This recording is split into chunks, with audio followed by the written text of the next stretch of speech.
र ट्रिक्सको बारेमा हामीले जान्छौँ कमान्ड लाइनको टिप्स र ट्रिक्सको बारेमा पनि बताउने छु सिम्पली अब फर्स्ट तपाईले कमान्ड हेर्न सक्नुहुन्छ open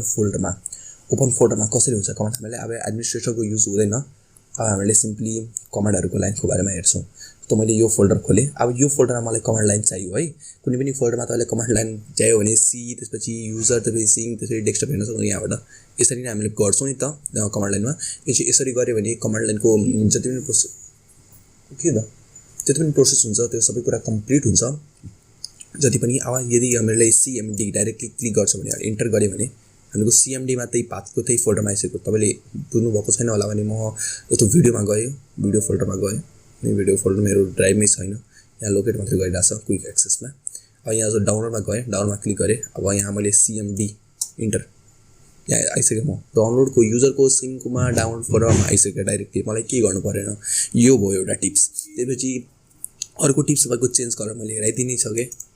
colour 2 colour color colour 2 enter colour change भइसक्यो ह्याकर जस्तै कलर हामीको भइसकेको छ अब हामीले प्रम्प्टको पनि चेन्ज गर्न मिल्छ हामीलाई सिम्पली चेन्जिङ प्रम्प्टको अब प्रम्प्टको कसरी युज लिन सक्छौं हामीले त्यो हेरौं हामीले जस्तो हामीले पहिला हेल्प गर्छौं हेल्प लिन्छौं कुनै पनि कमान्ड तपाईलाई आउँदैन भने तपाईले हेल्प लिन सक्नुहुन्छ PROMPT हुन्छ प्रम्प्टको हेर्न सक्नुहुन्छ सबै कुरा आइसकेको छ हामीको प्रम्प्टको ए वा सिम्पली $a साइनबाट अपडेट हुन्छ पाइपबाट पाइप हुन्छ बीबाट पाइप हुन्छ सबै कुरा हामीहरुको आइसकेको छ करेन्ट डाइरेक्टली हेर्न सक्नुहुन्छ भने करेन्ट डेट हेर्न सक्नुहुन्छ सबै कुरा हेर्न सक्नुहुन्छ तपाईले अब जस्तो म गर्छु prompt PROMPT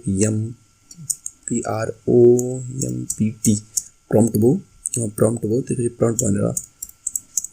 अनुराग मैले आफ्नो नाम हाले त्यसपछि मैले एउटा सिम्बल हाले @ हाले त्यसपछि मैले यहाँ ह्याकर हाले अब हेर्न सक्नुहुन्छ तपाईले म के बनिरहेको छु ह्याकर हाले त्यसपछि मैले यहाँ एउटा डलर साइन हाले र डलर साइन हालेर जी हाल्दिए है इन्टर गर्दिए अब हेर्न सक्नुहुन्छ यहाँ तल सिम्पली यसलाई क्लियर गर्न म हेरिदिरहेको छु र स्क्रिन अहिले चाहिँ म ठुलो बनाइदिरहेको छु तपाईले हेर्न सक्नुहुन्छ मेरो नाम आइसकेको छ अरु @ ह्याकर आइसकेको छ यसरी तपाईले आफ्नो चेन्ज गर्न सक्नुहुन्छ प्रम्प्टको अहिले अरूले हेर्छ भने भन्छ अरे ह्याकिङ गरिरहेछ तपाईको नाम नै आइरहेछ ह्याकिङमा मेरो तपाईको आइरहेछ अब तपाईको अर्को टिप्स दिन्छु TITLE टाइटल यो टाइटल भनेको माथिको जुन सी लेखेको छ यो हामीहरु यसमा छौं भनेर भनिरहेछ यसले अब यसलाई टाइटललाई तपाईले चेन्ज गर्न सक्नुहुन्छ टाइटल भने hacking Cybersec Nepal hacking by मैले लगाइदिरा छु अलिकति यो राम्रो लाग्छ इन्टर अब हेर्न सक्नुहुन्छ माथि यसलाई मैले CLS गरे अब यहाँ हेर्न सक्नुहुन्छ माथि के लेखेको छ ह्याकिङ बाइ Cybersec नेपाल भन्ने अब कसैले हेर्छ भने ह्याकिङ नै गरिरहेछ हामीले कुनै ठुलो कुरालाई त्यही भएर त्यसले त्यसरी नै भन्छ हामीलाई त्यही भएर अब तपाईले कुनै पनि फोल्डरलाई हाइड पनि गर्न सक्नुहुन्छ तपाईले कुनै पनि फाइललाई हाइड पनि गर्न सक्नुहुन्छ अब म कुनै पनि यो त फाइलमा म कुनै फोल्डरमा छैन अब यहाँको मैले फोल्डरमा खोले पहिला त्यसपछि यहाँबाट सिम्पली cmd मैले प्रेस गरे cmd गरे भने यहाँ खोलिसक्यो हाम्रो फोल्डर खोलिसकेको छ पहिला म CLS गर्छु मेरो बानी नै हो CLS गर्ने नि जसरी पनि त्यसपछि मैले हाइड गर्नुको लागि सिम्पली ATTRIB अल्टिब्युट हुन्छ है अल्टिब्युट यहाँ तपाईले प्लस साइन हाल्नु होला त्यसपछि h त्यसपछि प्लस साइन s त्यसपछि फेरि प्लस साइन हाल्नु होला r हाल्नु होला र यहाँ मैले कसलाई हाइड गर्न चाहिरहेको छु त्यो म हालिरहेको छु है यहाँ मलाई कसलाई हाइड गर्नु छ त्यो म हेरिरहेको छु फोल्डर हेरिरहेको छु एउटा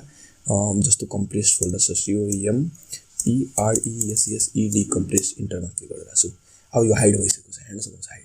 हाइड अब यो कहीँबाट हिडनबाट पनि यहाँबाट खोजे भने तर पनि आउँदैन यो फोल्डर यही छ तपाईले हेर्नु भइरहेको छैन तर यही छ फोल्डर तपाईले भ्यूमा गएर मैले हेर्छु भने हाइडर फोल्डरमा पनि अन गरिदिन्छु भने यहाँबाट आउँदैन सिम्पली यहाँबाट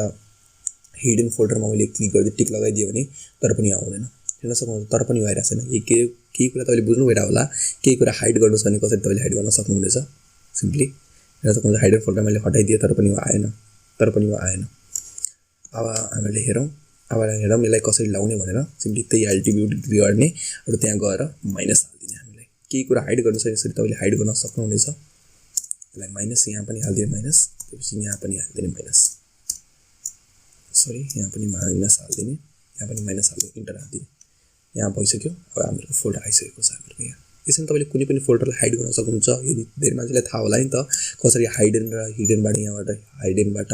फोल्डरलाई अनप्याच गर्ने भनेर तर यसरी त कसैले थाहा हुँदैन होला त्यही भएर मैले इमेजिङ ट्रिक्स तपाईँले भनिदिएको छु अब तपाईँले सिम्पली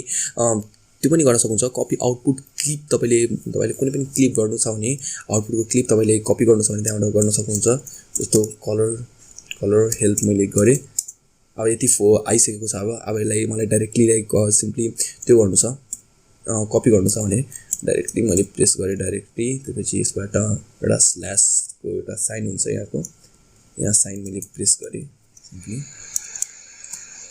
त्यसपछि मैले क्लिप लेखिदिएँ अब हामीहरूको यो कपी भइसकेको छ यो जति पनि होला डाइरेक्टलीको जति पनि कुरा होला यो कपी हामीहरूको भइसकेको छ अब कपी भएको छ कि छैन त्यो हेर्नको लागि मैले सिम्पली नोटप्याड खोलेँ पासवर्ड भन्ने नोटप्याड खोलेँ अब यहाँ आएर मैले पेस्ट गर्छु डाइरेक्टलीको जति पनि कुरा छ सबै कुरा यहाँ कपी भइसकेको छ यसरी तपाईँले कपी गर्न सक्नुहुन्छ जस्तो मैले डोन्ट सेभ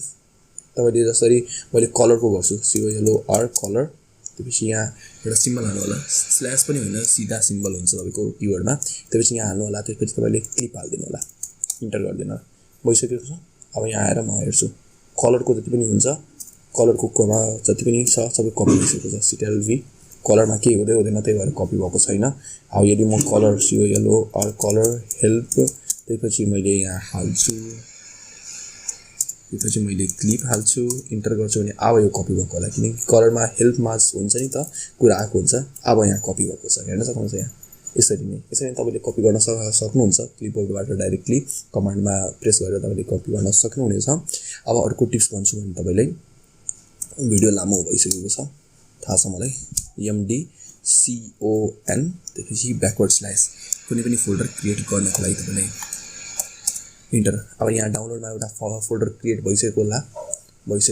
हामीलाई यहाँलाई रिफ्रेस गरेर हेर्छौँ हामीले यहाँ कन भन्ने फोल्डर हामीले क्रिएट भइसकेको छ यसरी तपाईँले फोल्डर क्रिएट गर्न सक्नुहुन्छ तपाईँले सिम्पली कुनै पनि फोल्डर तपाईँले क्रिएट गर्न सक्नुहुनेछ अब यही थियो 7वटा टिप्स मैले अर्को टिप्सहरू धेरै टिप्सहरू छ अहिले बाँकी तपाईँलाई म अर्को भिडियोमा कुरा गर्नेछु अर्को टिप्सहरूको बारेमा कुरा गर्नेछु यदि भिडियो मन पर्यो भने भिडियो अलिकति मलाई थाहा छ लामो धेरै भइसक्यो म 25 चोटि भनिदिएको छु भिडियो लामो भइसकेको छ त्यही भएर भिडियो लामो भएको छ तर सबै मैले भनिदिएको छु बेसिक कमान्ड तपाईँले बताइदिएको छु टिप्स एन्ड ट्रिक्स तपाईँलाई दिइसकेको छु यदि भिडियो मन पर्यो भने भिडियो लाइक गर्न नबिर्सिनु होला